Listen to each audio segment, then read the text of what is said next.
ஒடிக்காதடா. ஒடிக்காத பூமாத்த ஒடிக்காத. யாரெல்லாம் எரியுது? ராகமாத்த எரியுது. மஞ்சள் தண்ணி தெரியுமா? மஞ்சள் தண்ணி தெரிஞ்சுன்னா இன்னும் 2 எரியும். என்ன பண்ணா? யாரா ஒழிச்சாரு போ. ஒரு நம்பர் ஆயிட்டு ஒரு வியர் போட்டு. பகவானே நீ கேட்கறதெல்லாம் வந்து கரம் முத்திருக்கு. வாக்கல்ல குடுக்குற மாதிரி 300 பண்ணு. வாக்கல்ல குடிறாங்கன்ற. ஆமா. பகவான். தாய். மலையேறி போறேன். மலையேறி பாப்பாரு. ஆமா. குடும்பத்தை பத்தி சொல்லிட்டு போ. நீ யாரு கிட்ட முன்ன சொல்ற? ஆமா. தாராக்கார செல்வாணி மூலக்காடு பையன் நீ தானே? நானே தான் பகவானே. உனக்கு கல்யாணம் ஆகி 26 வருஷம் 10 மாசம் 7 நாள் ஆச்சு நீத்தானே. நயமாரி கூட்டு சொன்னடா கம்மியா.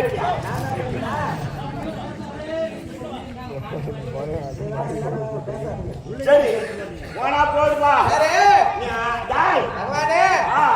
எங்க போற? ஆண்டவனை பார்க்க போறேன். ஆண்டவன் பார்க்க போற. உன்னை தேடி இந்த மசார் கிராமத்துல ஆண்டவனே இங்க வந்து நிற்கிறேன். ஆமா. நான் எங்க பார்த்தேன்? நீ எங்கேயுமே போத்தவல. நானே 3 கிலோ மீன் குழம்பு வச்சு சாப்பிட்டு போறேன். நீ சாப்பிட்டுக்கோ. நீ பண்டிகை கூட எடுத்து கொண்டு போவ. நீ எல்லாம் சாப்பிட்டு சந்தோஷமா போய் எங்கிறாரு? ஏழுமலை இருக்கிறார் பாரு. இங்க வந்தாரா? ஏன் மசார் கிராமத்துல வந்தாரு.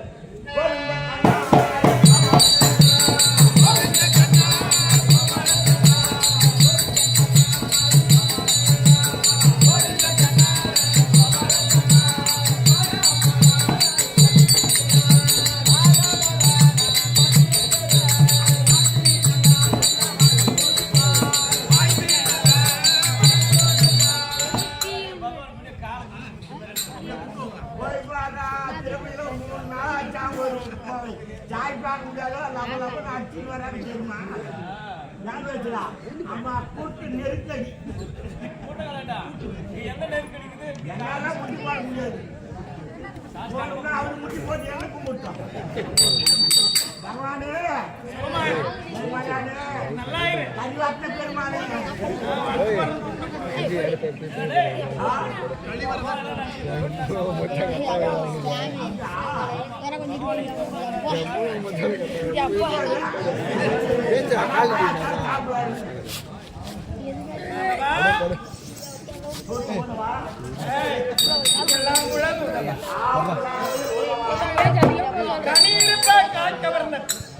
நல்ல வார்த்தைகளை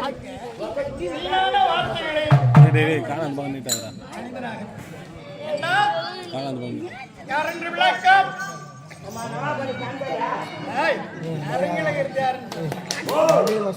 அரங்கில் இருக்கக்கூடியவர் யார்?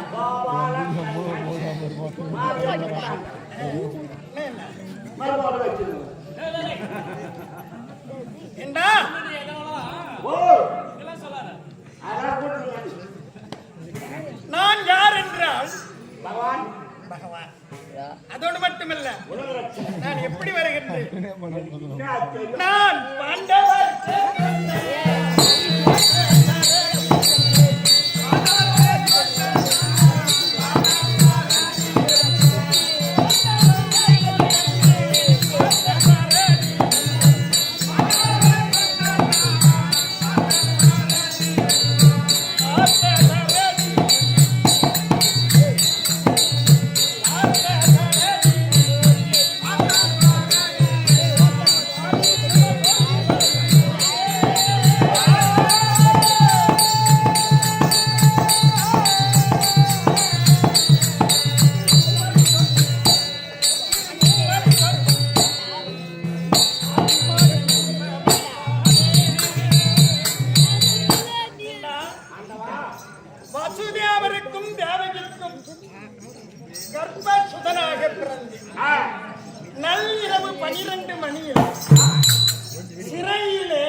வகத்திலே இருந்து ஜென்மமானது.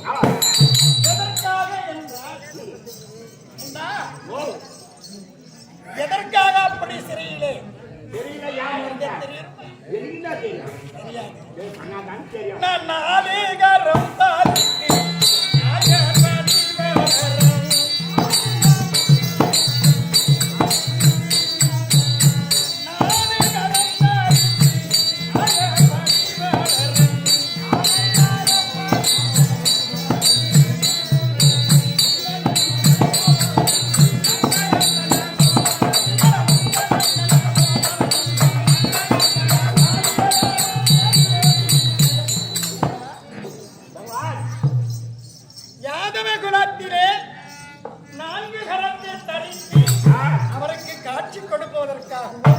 இன்றைய தினத்திலே ஒருவனுக்கு 4 கரத்தோடு காட்சி தருவதற்காகவும் அவதாரம் எடுத்த இந்த கர்ணன் என்றால்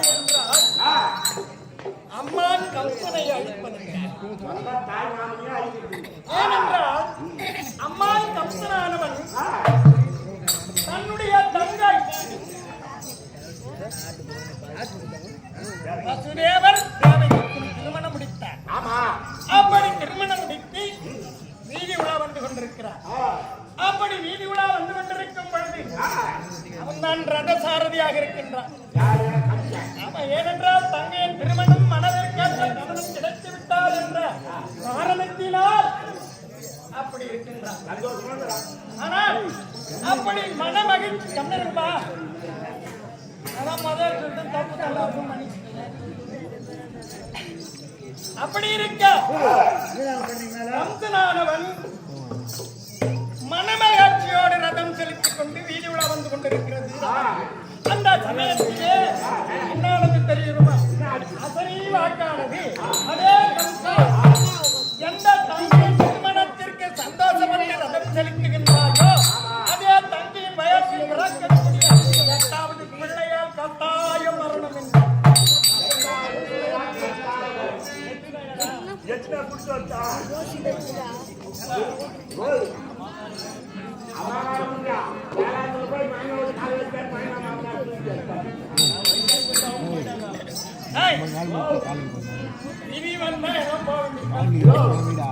பாரத்துக்கு அப்புறம் கண்ணனே சாவறான். இருந்தாலும் இருக்கட்டும் அப்புறம் பேசலாம். எப்படி என்றால் பயத்தால் இப்படி அசரீரி வாக்கு சொல்லுகிறது என்று நினைத்து எங்கள் இருவரையும் பிரித்தார். தாய் தந்தை இருவர்களையும் பிரித்தார். என்னுடைய தாயும் தங்கையும் அடைத்தார். சில காலம் சென்றது. என்னுடைய தந்தையானவர் ஒரு உபாயம் சொன்னார். எங்களை பிரித்து வைப்பதால் உனக்கு என்ன அனுபவம்? குழந்தைகள் 8வது பிள்ளையால் தானே உனக்கு மரணம் என்று தெரிவித்தேன். நாங்கள் பிறக்கின்ற குழந்தை அத்தனையும் உங்கள்கிட்ட கொடுத்துடுறோம், நீ என்னன்னா பண்ணிக்கன்னு சொல்லிட்டாரு. ஒப்பந்தம் போட்டாங்க. ஒப்பந்தம் போட்டி ஒவ்வொரு குழந்தைகளையும் பிறந்த உடனே கம்சனிடத்திலே கொடுத்துருந்தோம். ஆகாயத்திலே வீசி எறிவான், பாலாயத்தில் அதிலே வந்து விழுந்து இறந்து விடும். ஏனென்றால் விசுவத்தி தோஷம் பற்றிக் கொள்ளும் என்று அப்படி தெரிவித்தார். அப்படி ஒவ்வொரு குழந்தைகளாக அழைத்து வந்தார். 8வதாக நான் அவதாரம் செய்தேன். 7வது 8வது ஒன்று இப்படியா அவதாரம் செய்து சமயத்திலே அங்கே ஆயர்பாடியிலே என்னுடைய அன்னை யசோதம்மா கருவிலே ஒன்றையும் இங்கே என்னுடைய தாயின் கருவிலே நான் அவதாரம் செய்தேன். அப்பவே கருமாற்றம் செய்தேன். ஆகினால குழந்தை அங்கே பிறந்தது. ஆண் குழந்தையாக இருந்தது பெண் குழந்தையாக மாற்றினேன். அங்கே ஒரு பெண் குழந்தை பிறந்தது, இங்கே ஆண் குழந்தை நான் பிறந்தேன். உடனே என்ன செய்தேன்? தந்தையை அழைத்து, அப்பா ஆமா ஒரு குழந்தை பிறந்ததும் பேசுதுன்னா பெற்றோருக்கு எவ்வளவு சந்தோஷம் இருக்கும். நிறைய சொல்லி சொல்லி குளிச்சு போச்சு. அதுதான் உடம்பு. அப்படி இருந்தாலும் இயன்ற பொழுது பெருது பார்க்கும் மகன் சான்றோனை நட்சத்திரத்தால் ஒரு குழந்தையே 10 மாசம் சுமந்து பெற்ற பெற்றெடுப்பது மறுஜன்மம் எடுக்கிறார்கள் தாய்மார்கள். ஏண்டா அப்படி இருக்க அந்த பிள்ளை பிறந்து ஊர்வம்புவான நீ வேற இன்ஸ்டாகிராம்ல எப்படி இருக்கோம், குட்டா எப்படி இருக்கோம், ஏன் கேட்டு போய் ஒண்ணுமே முன்னால போய்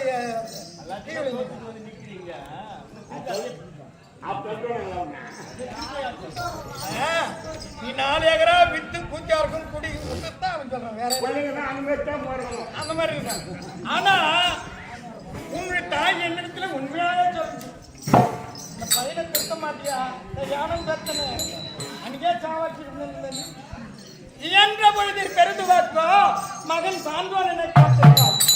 அந்த குழந்தை வளர்ந்து பெரியவனாகி உலகத்திலே இந்த பெயரும் புகழமாக வாழ்கிறான் என்றால் அப்பொழுதுதான் அந்த அம்மையர்களுக்கெல்லாம் வழி போதான். ஆனா நான் பிறந்தவுடனே அம்மா என்ற என் தாய் எப்படி இருந்திருக்கான், அம்மா பன்மடங்கு சந்தோஷம். அப்படி இருக்க மீண்டும் என்ன செய்தேன், தந்தை அழைத்தேன். அம்மான் வாரும் முன்னே அப்பா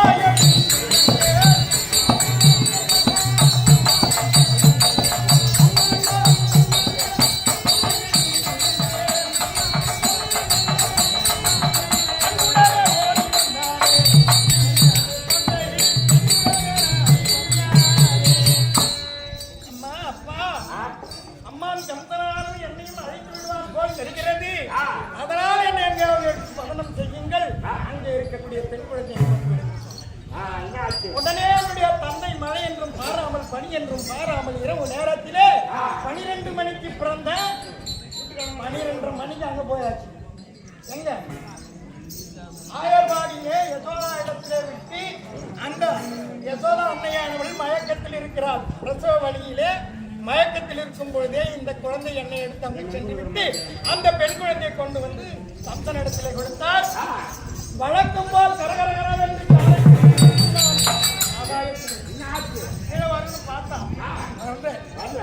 அடே கம்சா, உன்னை அழிப்பதற்கு என்னை அழித்து உன்னால் முடியாது, உன்னை அழிக்க ஆயர்பாடியிலே என் அண்ணன் கண்ணன் வளர்கின்றான் என்று சொல்ல உடனே என்ன செய்வான், ஒன்னும் பண்ண முடியல. அவதான் காளியாது எங்கிறா அப்படி இருக்க என்ன செய்தேன் என்றால், கண்ணன்மா நீ வண்ணனாய் வந்து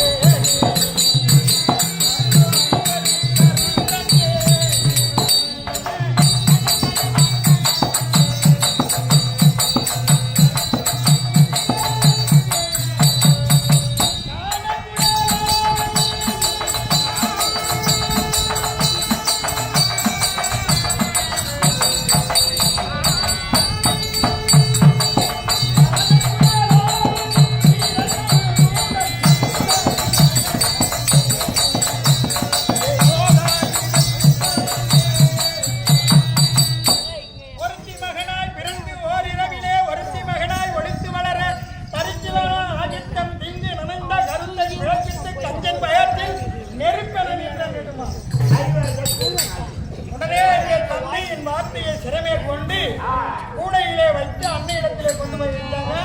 அங்க வளர்றேன் எங்க ஆயர்பாடியிலே நந்தகோபன் மனையிலே சோழா மணியிலே தவழ்ந்து பால் குடித்து விளையாடி கொண்டிருக்கும் பொழுது இந்த செய்தி மாமனுக்கு தெரிஞ்சு விடுவானா பல அரக்கர்களை அனுப்பினான். அப்படி பல அரக்கர்களை சகடாசுரனை அனுப்பினான், பூதகியை அனுப்பினான், விஷப்பாலை கொடுத்து கொல்லும்படி எல்லாரையும் அடித்து ஆயர்பாடியிலே 4 கரந்தரித்து ஆயர்பாடியிலே அவர்களுக்கு குலதெய்வமாக விளங்குவது. அப்படி வரும் நேரத்திலே முன்னொரு காலத்திலே பூமாதேவியனுடைய மனைவி அன்னவனுக்கு ஒரு வாக்குறுதி கொடுத்தேன். என்னவென்றால், மிருகண்டர் என்று சொல்லக்கூடிய முனிவரும் மார்கண்டர் என்று சொல்லக்கூடிய ஒரு குழந்தை அது மகப்பேறு இல்லை என்று கஷ்டப்பட்டுக் கொண்டிருக்கும் பொழுது சிவபெருமான் கனவிலே வந்து உனக்கு 100 வயது பிள்ளை வேண்டுமா 16 வயது பிள்ளை வேண்டுமா என்று கேட்க 16 வயது குழந்தை நல்ல முறையிலே எல்லோரிடத்திலும் பழகுவான், நல்ல பிள்ளையாக இருக்கும். 100 வயசு ஓடும்னா அது எல்லா தொழிலும் செய்யும் ஒன்று மாதிரி சிவபெருமான். அதற்காக பயந்து எங்களுக்கு 16 வயது பிள்ளை வேண்டும் என்று கேட்டார். அப்படியே பிறந்தது. மார்கண்டையின் வளர்ந்தான். 16 வயது நிரம்பியது.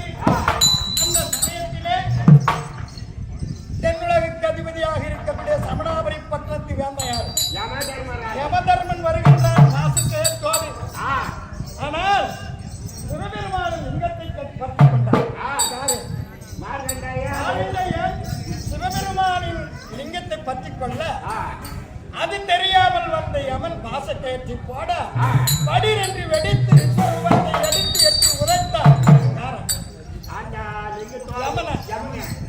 யமனை அழித்து 3.25 நாளிகை இறப்பு என்பதே இல்லாமல் நின்றுவிட்டது.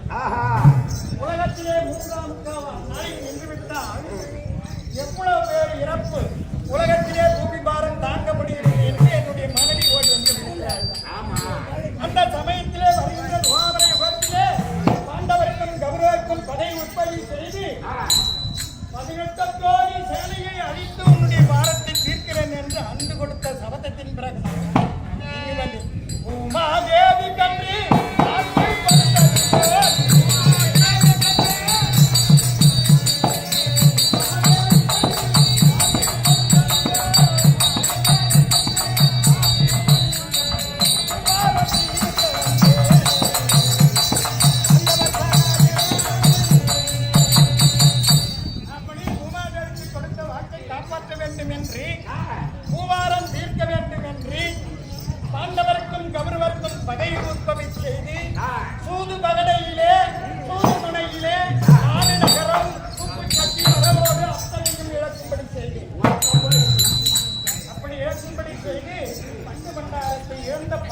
அடிமையாகி துரியோதனத்தில் நிற்க 12 வருடம் ஓராண்டு அஜாதவாசம் தொலைத்து வந்த பிரதி பாகத்தில் தருகிறேன் என்று உத்திலிங்க பத்திரம் எழுதினார். யார்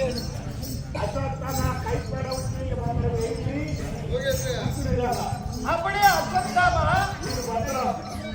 உத்திலிங்க பத்திரத்தை எழுதி கொடுத்துவிட்டு தானகம் சென்று 12 வனத்தை தொலைத்து படாத கஷ்டங்களை பற்றி இங்கே மற்ற நாடு வந்து திருச்சகனை வதம் செய்து உத்தரையை திருமணம் செய்து மாடுபடி சண்டைகளை வெற்றி கண்டு இந்த காலத்தில் சொல்லுவாங்க பொங்காரிடா.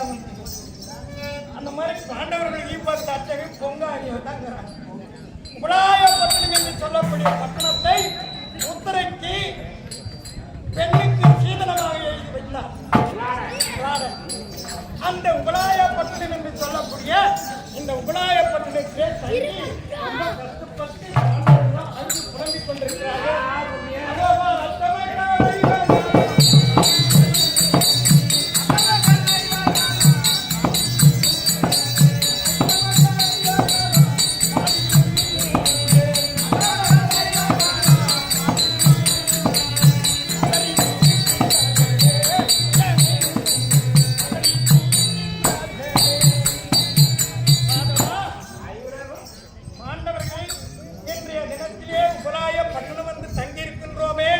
நம்முடைய நாடு என்ன ஆவது என்று தெரியாமல் திகழ்த்து அழுது புலம்பிக் கொண்டிருக்கிறார்கள். கண்ணா என்று அழைக்கிறார் செல்லுங்கள்.